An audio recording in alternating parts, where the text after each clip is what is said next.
Xiaomi का Redmi Note 13 Pro, ये software wise तो ठीक है स्पेसिफिकेशन वगैरह में, मगर जब हम इसको रिपेयर करते हैं ना तो मुझे नहीं लगता इसका हार्डवेयर इस लेवल का है कि। जय हिंद दोस्तों, कैसे हैं आप। चलिए आज मैं आपको बताता हूँ अंडर 10,000 कुछ मोबाइल फोन मार्केट में है, आपको कौन से खरीदने हैं। देखिए आप एक 10,000 बजट भी है ना भाई, हमारे लिए तो बहुत बड़ी रकम होती है, क्योंकि हम 10,000 रुपये का फ़ोन खरीदते हैं ना तो हम सोचते हैं कि यार 2-3 साल कम से कम इस फ़ोन को चला लेंगे। ऐसे में है ना मार्केट में कुछ ऐसे फ़ोन हमारे सामने आ जाते हैं जिन्हें हम खरीद लेते हैं, महीने 2 महीने चलते हैं, उसके बाद वो कोई ना कोई प्रॉब्लम शुरू कर देता है, फिर वो हम मोबाइल रिपेयर वालों के पास वो फ़ोन धक्के खाने शुरू हो जाते हैं और फिर आपका भी टाइम वेस्ट होता है और पैसे भी वेस्ट होते हैं। तो आपको मैं कुछ मॉडल सजेस्ट करता हूँ अंडर 10,000। पहले तो मैं आपको 5 फोन कुछ ऐसे बता देता हूँ जो आपको नहीं खरीदने। पहले तो मैं आपको वो फोन बता देता हूँ जो आपको अभी नहीं खरीदने वाले जो होंगे, वो मैं आपको बात बताऊँ। आप ऑफलाइन या फिर ऑनलाइन जहां भी सर्च कर रहे हैं, आपके सामने ये फोन आ जाए तो इन फोन को मत परचेज करना। मोटरोला का G04S, हाँ जी मना कर रहा हूँ इस फोन को खरीदने के लिए। इससे अच्छा अगर आपको लेना हो तो मैं अभी आपको थोड़ी देर में जाके बताऊंगा मोटरोला का कौन सा फोन आपको लेना चाहिए। ये 9,999 रुपए का है मोटरोला G04S, ये फोन आप मत परचेज करना। दूसरा है पोको C61, आपका बजट 5-6 हजार रुपए का है, आपके पास इतने ही पैसे हैं और आपको लगता है कि यार मैं एक नॉर्मल यूजर हूँ, मुझे सिर्फ कॉलिंग के लिए फोन चाहिए या व्हाट्सअप चलाना है, इससे ज्यादा का हैवी टास्क करोगे तो भाई ये फोन फिर हैंग होने लग जाता है। तो पोको C61 5-6 हजार रुपए की रेंज में अगर आपने 5-6 हजार रुपए जोड़ रखे और आपको लगता है कि बड़ी स्क्रीन का फोन मुझे चाहिए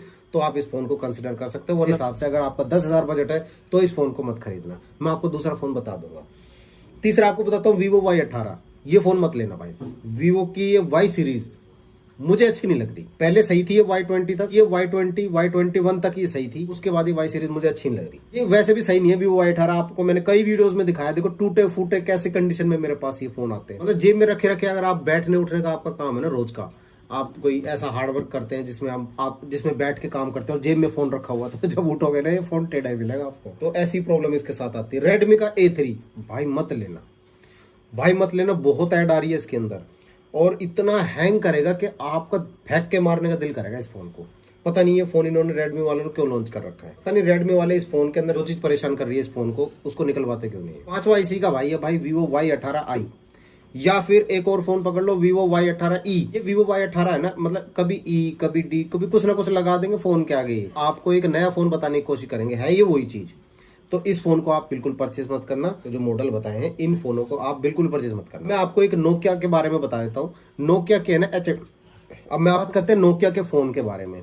नोकिया आजकल HMD के नाम से आ रहा है। आज से 5-6 साल पहले HMD इसके साथ मिलकर काम कर रहा था, मगर अब क्या हो रहा है, अब नोकिया का पूरा नाम इन्होंने गायब कर दिया, HMD के नाम से ही मोबाइल फोन लॉन्च कर रहे हैं। ये कुछ ऐसा इन लोगों ने कर दिया कि 5-6 साल नोकिया के साथ रहे। कुछ ऐसा हो गया जैसे मार्केट में कोई बंदा दुकान बंद करता है ना तो बंद दुकान का 1 महीने तक किराया देता है, मगर शर्त ये रहती है कि वो शटर पे है ना कुछ लिख के टांग देता है कि ये दुकान आगे शिफ्ट हो गई है ना।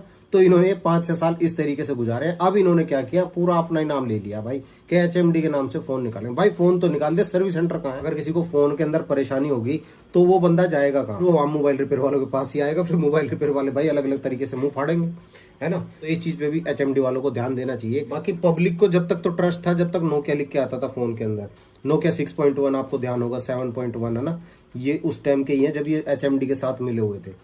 अब इन्होंने पूरा HMD नाम लिख दिया, नोकिया का नाम इन लोगों ने पूरा ही साफ कर दिया। तो यहाँ पे कंक्लूजन ये निकल के आता है कि HMD के फोन है ना अभी बाय मत करना, 1 साल रुक जाइए, 1 साल बाद पता चल जाएगा मार्केट में कितना अच्छा परफॉर्म कर रहा है। ऐसा ना हो आसूस वगैरह की तरह इसका हाल हो जाए और जिन जिन बंदों ने वो फोन ले रखे हैं भाई, जिसके पास चल रहा है तो वो चल ही रहा है, जिसके बाद खराब हो गया उसने कूड़े में फेंकना पड़ा, तो भाई एक तरह से पैसे ही कूड़े में जा रहे हैं। ऐसा करने से आप रुक जाइए। अभी मैं आपको बताता हूँ कौन कौन से फोन आपको परचेज करनी चाहिए अंडर 10,000। देखिए मोटरोला का G35, देखो फुल HD प्लस और HD प्लस में थोड़ा सा अंतर होता है। नॉर्मली आप कहीं ये समझ लीजिए कि आप कोई वीडियो देख रहे हो, उसमें एक छोटी सी लाइन लिख के नीचे से जा रही है, वो आपको धुंधली धुंधली नजर आएगी, उसे बोलते हैं भाई HD प्लस। छोटी सी लाइन जा रही होती है ना, वो भी एकदम क्लियर नजर आए ना आपको, तो उस डिस्प्ले को हम बोलेंगे फुल HD प्लस। मेरा ख्याल है काफी सिंपल करके मैंने आपको समझाया, क्योंकि जो फुल HD प्लस डिस्प्ले होगी ना उसके अंदर ज्यादा पिक्सल होंगे और जो HD प्लस उसके अंदर कम पिक्सल होंगे। ठीक है, ज्यादा डीप में नहीं जाएंगे वरना आपकी समझ में नहीं आ पाएगा, बस समझने के लिए इतना ठीक है। हाँ, इसी के साथ एक बात और बताया था, जिस फोन के अंदर फुल HD प्लस डिस्प्ले होगी ना वो आपके फोन की बैटरी ज्यादा कंज्यूम करेगी, और जिस फोन के अंदर HD प्लस डिस्प्ले होगी वो आपके फोन की बैटरी कम कंज्यूम करेगी। चीज आपको याद रखनी चाहिए। अपने टेक्निकल बिट्टू फोन को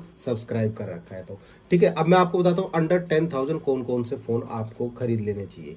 सबसे पहले बताता हूँ मोटरोला का मोटो G35 8/128 वेरिएंट आपको मिल जाता है। उसके अंदर प्रोसेसर भी नया है, जो पिक्सल भी आ गया। अंडर 10,000 आपको एक सैमसंग का फोन बताऊं, अगर आप 1,000 रुपये और बढ़ा लो अंडर 10,000 में आपको एक फोन और बता देता हूँ। 6 GB रैम और 128 GB स्टोरेज के साथ आता है। IP54 की रेटिंग है, तो ज़्यादा मायने नहीं रखती, मगर खैर ये चीज़ तो ज़्यादा मायने नहीं रखती, मगर 8,498 रुपये का ये फ़ोन है। रियलमी नार्जो N61 ये फ़ोन भी आप ले सकते हो। बाकी एक फ़ोन और है रेडमी का A4 5G, ये 464 वेरिएंट में है, ये ध्यान रखना। इससे अच्छा तो आपको फिर ये रियलमी नार्जो N61 है, जो 6/128 आपको दे तो रहा है। देखो स्टोरेज भी कहीं ना कहीं मैटर करती है। अगर आप 464 ले रहे हैं फ़ोन, 64 GB स्पेस है, वो पूरा 64 थोड़ी आपको मिलेगा। कम से कम 10-12 GB तो सिस्टम नहीं लेगा। उसके बाद मोबाइल फोन के अंदर बहुत सारी ऐप ऐसी होती हैं जो आप अपडेट करोगे तो अपडेट करने के बाद वो आपके मोबाइल फोन की स्टोरेज लेती रहेंगी। बाकी ऐप के बारे में तो आपको ऐसा बताऊं, व्हाट्सअप है ना, जब आया था तो 5 पिक्सल मैं बता लूं या आप बताओगे? बताओ। तो बाकी मैं आपको बताता हूँ, व्हाट्सअप जब आया था भाई 5 MB में आया था, एंड्रॉइड के अंदर 48 MB, मगर फिर उसे अपडेट वगैरह करके है ना, फिर वो 70-80 MB तक आपका पहुंच जाएगा। एक एक एप्लीकेशन जब आप इंस्टॉल करोगे ना अपने अपने फोन में, तो आपको 64 GB वाला जो वेरियंट होगा ना वो कम लगने लगेगा। इसलिए कोशिश करना 128 GB तक का फोन आप परचेज करें। अंडर 10,000 में आप कोशिश करो 128 GB तक का वेरिएंट अपने लिए पसंद करो। ये 2-3 फोन थे जो मैंने आपको बता दिया। बात करते हैं 15,000 के बजट के ऊपर। काफी सारे लोगों का बजट होगा भाई 15,000 रुपए। उसमें देखो आपको मैं बेस्ट फोन बताता हूँ कौन कौन से आपको लेने चाहिए। पहले तो सैमसंग का M15 5G बिंदास ले लो भाई। हाथ में लोगे ना तो आपको वाकई एक फील भी अच्छा होगा। फोन की बात कर रहा हूँ। बाकी और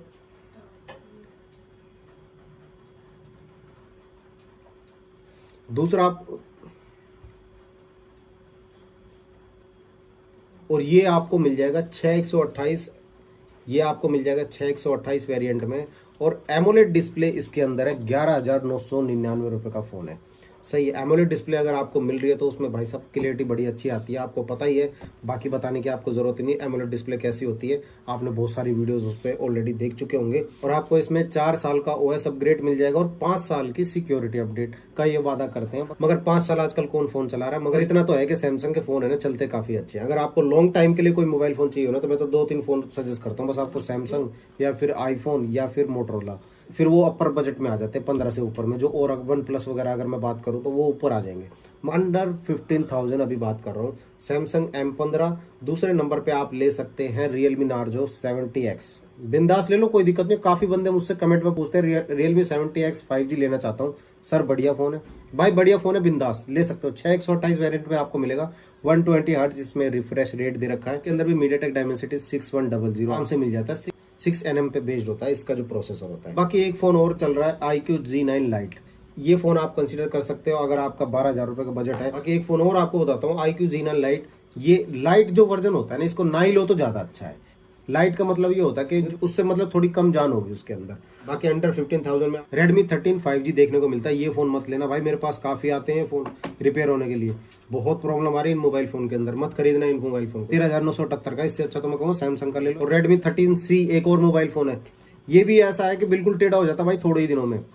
अगर आपने फोन के कवर के पीछे ना कुछ पैसे रख लिए या चाबी वगैरह कुछ रख ली, भाई जल्दी टेढ़ा हो जाएगा। बाकी एक फोन और है OnePlus Nord CE 3 Lite 5G, मेरी समझ से बाहर भाई, पता नहीं बंदे क्यों खरीद रहे हैं इस फोन को। पंच होल डिस्प्ले तो दे रखी है मगर LCD है इसके अंदर, ये ना काफी डिस्प्ले हम चेंज करते रहते हैं।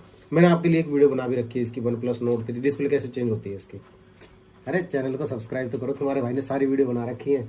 अब आते हैं 20,000 के अंदर अगर आपको कोई फोन चाहिए तो iQOO G7 Pro 5G ले सकते हैं। 8,256 वेरिएंट में आपको मिल जाता है। 19,999 इसका प्राइस है। एमोलेड डिस्प्ले इसमें दे रखी कर्व वाली, प्राइस तो इसका सही होगा, बाकी स्पेक भी सही होंगी। मगर कर्व डिस्प्ले वाला फोन चलाने के लिए मैं कहना चाहूंगा कि बंदा भी अलग होना चाहिए भाई। कर्व डिस्प्ले ना हाथ से गिरता बहुत है, गिरेगा उसकी डिस्प्ले टूट जाएगी, उसकी डिस्प्ले बहुत महंगी पड़ती है। और डिस्प्ले एक बार आपने मार्केट से चेंज करवा ली तो उसके बाद फिर आपका दिल नहीं करेगा उस फोन को चलाने के लिए। सर्विस सेंटर से चेंज कराओगे 6 से 7,000 रुपए जेब में एक्स्ट्रा लेके चलना, अगर कर्व डिस्प्ले वाला फोन कोई भी आप परचेज कर रहे हैं तो। अब एक और फोन बढ़िया सा आ जाता है, Realme Narzo 70 Turbo। इस फोन को आप बिंदास खरीद लो, कोई दिक्कत नहीं। अगर आप गेमिंग वगैरह के शौकीन हो तो इस फोन को ले लो। MediaTek Dimensity 7300 प्रोसेसर दे रखा है जो कि काफी अच्छा परफॉर्मेंस निकाल के देता है। अंडर 10,000 में आपको एक फोन और बताता हूँ, 8,999 रुपए में Infinix Hot 40i starlight black, 256 GB रोम इसके अंदर मिलेगी, 8 GB रैम मिल जाएगी। अच्छा फोन है भाई। फिनिक्स के बारे में अगर आपको बताना चाहूँ तो 20,000 रुपए तक जो ये मोबाइल फोन लेके गया है ना, 20 से 22,000, जो GT20 Pro जो इन्होंने निकाला है गेमिंग के लिए, बहुत जबरदस्त फोन है भाई साहब। पता नहीं बंदे क्यों नहीं खरीद रहे उस फोन को, या तो इसकी एड कम आ रही है या इसको हाईलाइट कम किया जा रहा है। 20-22 हज़ार के रेंज में इन्फिनिक्स का हॉट 40i ये मैं रिकमेंड कर सकता हूँ 8,999 रुपए में, क्योंकि इसमें बढ़िया फोन है। इसमें सीपीयू भी आपको पता कौन सा दे रखा, स्नैपड्रैगन का।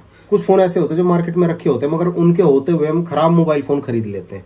तो इन्फिनिक्स के फोन भी है ना काफी अच्छे चलते हैं, ऐसी बात नहीं है। और 15,000 की रेंज में है ना आपको एक और बढ़िया फ़ोन सजेस्ट करता हूँ जिसका नाम है CMF फ़ोन।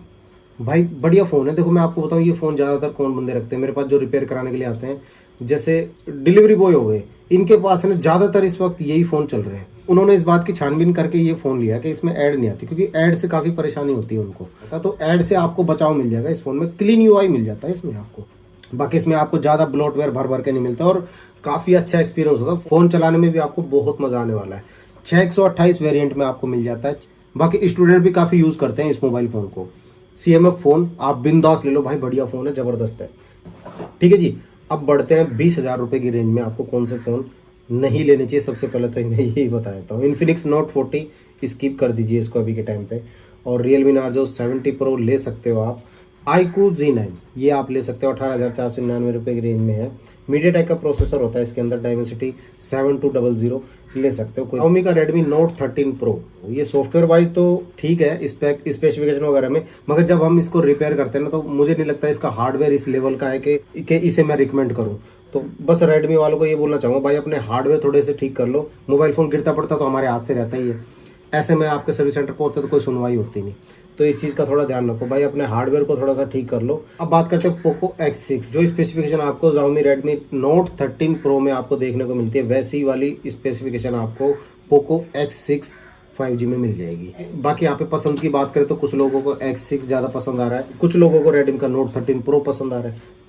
तो इन दोनों में से जो आप लेना चाहो ले सकते हो। रियलमी नार्जो 70 टर्बो ये फ़ोन भी आप ले सकते हो, 16-17 हज़ार रुपये की रेंज में आपको मिल जाता है। बाकी कार्ड ऑफर वगैरह लगा के आपको थोड़ा सस्ता पड़ जाएगा, 1,000 तक का ऑफ मिल जाएगा अगर आप कार्ड का यूज़ करते हैं। तो आज की वीडियो में जाना 10,000, 15,000 और 20,000 रुपये की रेंज में आपको कौन सा फ़ोन लेना चाहिए।